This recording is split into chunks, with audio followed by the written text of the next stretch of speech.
yesterday, my phone decided to upgrade to the latest OS, but apparently the DJI app doesn't like it. And funny enough, it's actually been taken off the Google Play Store, so you have to actually go to the official DJI site. I believe that was because of the restrictions and bans for, I guess, Chinese companies, for example, like the Huawei, stuff like that. So yeah, it's kind of interesting. And what's going on today? A lot of interesting stuff, actually. I guess the first one I read dealt with the FAA giving people warnings to not fly their drones around the Super Bowl. This one says, FAA safety plan for Super Bowl 56. FAA designates Los Angeles area a no drone zone for Super Bowl 56. Pilots should anticipate a temporary flight restriction in the Los Angeles area on Sunday, February 13, 2022.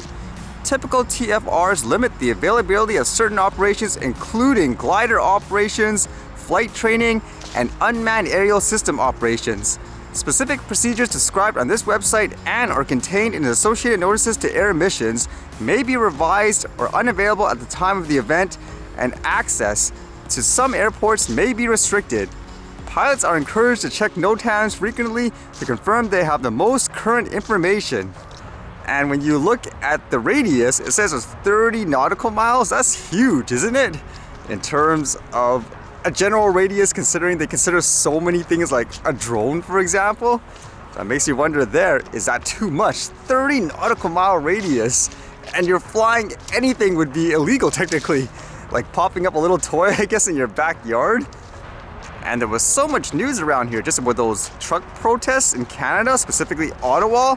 And with that, you've read recently where they apparently will start potentially arresting people who support the truckers, let's just say with potentially things like food. But I guess they determined it a state of emergency there. It says today, February 6th, Mayor Jim Watson has declared a state of emergency for the city of Ottawa due to the ongoing demonstrations.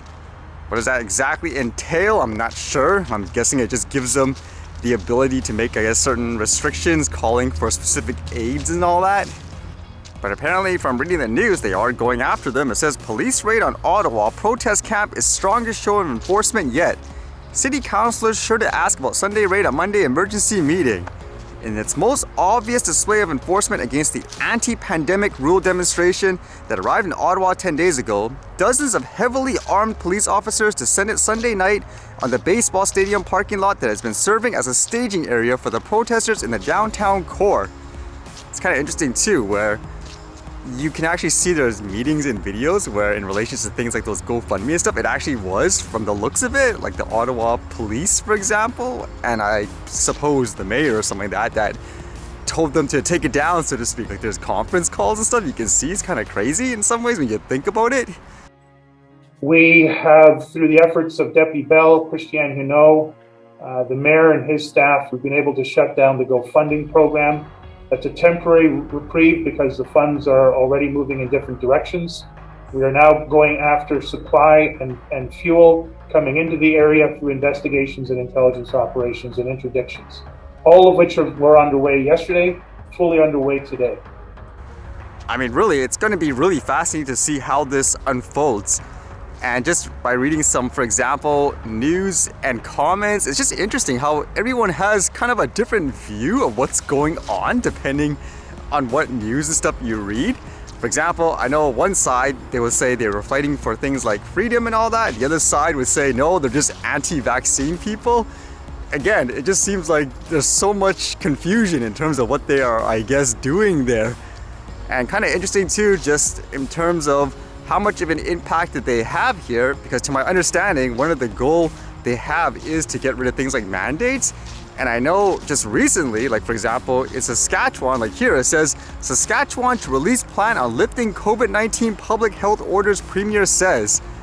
Now you could argue it wasn't because of this, but I think the timing's a little too coincidental. But I think just from reading the news, one of the biggest thing that this protest kind of influenced, where in Quebec, they wanted to potentially introduce laws where I guess unvaccinated people would get taxed. Like here it says, Quebec to impose health tax on unvaccinated Canadians. They were gonna go through with it in terms of proposing a law on that. And to my understanding, there were a lot of people who were against it, including people who were, like, say, vaccinated. And with this convoy protest, like this happened recently, it says, Quebec scraps planned tax on the unvaccinated. As to why they scrapped it, it says Quebec Premier Francois Legault says his government will not go ahead with a proposed tax on the unvaccinated in order to protect, quote, social cohesion in the province. I would only interpret that as because of things like the trucker protests, things like these were, I guess, thrown off the table. And I think actually when you read this is kind of along the lines of what they wanted to get rid of. Things like mandate, and it just never ends, I guess. If you do one thing, you'll keep going and going. When does it end? I think that's basically one of the things they wanted to stop in terms of like mandates in general. Speaking for myself, I mentioned before, usually when it comes to topics, I like to strip it down analytically, break it down to its core. What is it really about? And like you can see here, like with taxes on the unvaccinated and all that, it doesn't really make sense. I know some people try to justify it saying, well, there's taxes for people who smoke cigarettes and stuff like that. It's a little different when you break it down because that's taxing the product in general. Whereas this would be people in general. Can you imagine that, like in your tax return? I've never seen this before in all my years of living in the country. I've never seen questions on things like tax returns saying, are you a smoker? Well, if you are, then you'll be taxed at a higher rate as an individual. Or do you drink alcohol? Same thing. I've never seen that before. But it just goes to show you how it just seems like no one's really clear or on the same page 100% what one or the other is trying to do per se. It just seems like there's so many people that are so for their own side or view that they just completely ignore everything else and latch on to the first thing they read that I guess validates their viewpoint. That's from my observation anyways. Kind of makes you think too in general. Let's just say they didn't do this. I know the honking and stuff is probably super annoying for a lot of people just in general. Imagine all those trucks non-stop. But would it be, I guess, justified in that sense? Well, let's just say you are against something like that where specific people are being taxed in that way. Would you say it's justified overall for them to do that? Because if they never did it, then there's odds are they would have went through with this, correct? So it's kind of interesting to think about actually. Because funny enough, it actually reminds me of things like drone regulations and all that. For example, let's just say there are some people who say there shouldn't be things like drone registrations and all that because they argue it doesn't have anything to do with safety. All it does is, I don't know, increase the barriers to people who want to fly, let's just say a toy for fun or something like that. At the same time, you have one side saying, be quiet, it's a couple of bucks, it doesn't bother me. A couple of seconds, so to speak, a few dollars, there, now you can fly again, you're free. Whereas the other people would argue, no, like you should stop this. What does it lead to next if you say it's okay? And then the introduction, as you see, is say remote ID, and now people are saying, well, there you go.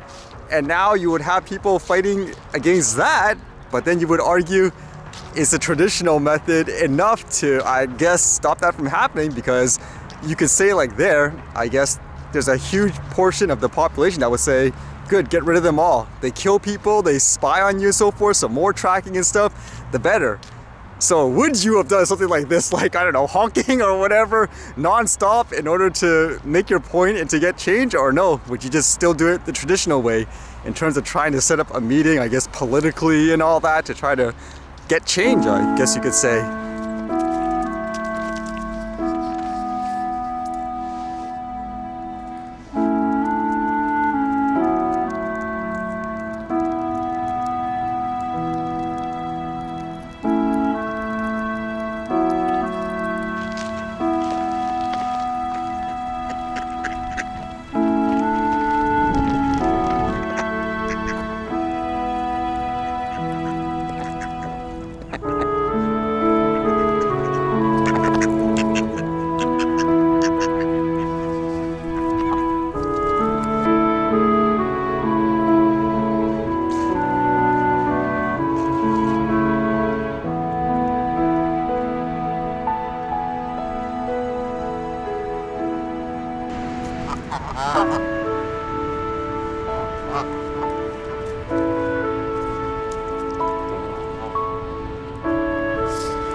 Is this our buddies returning from, I guess, the winter, so to speak? Even though it is winter still, technically.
See you guys later.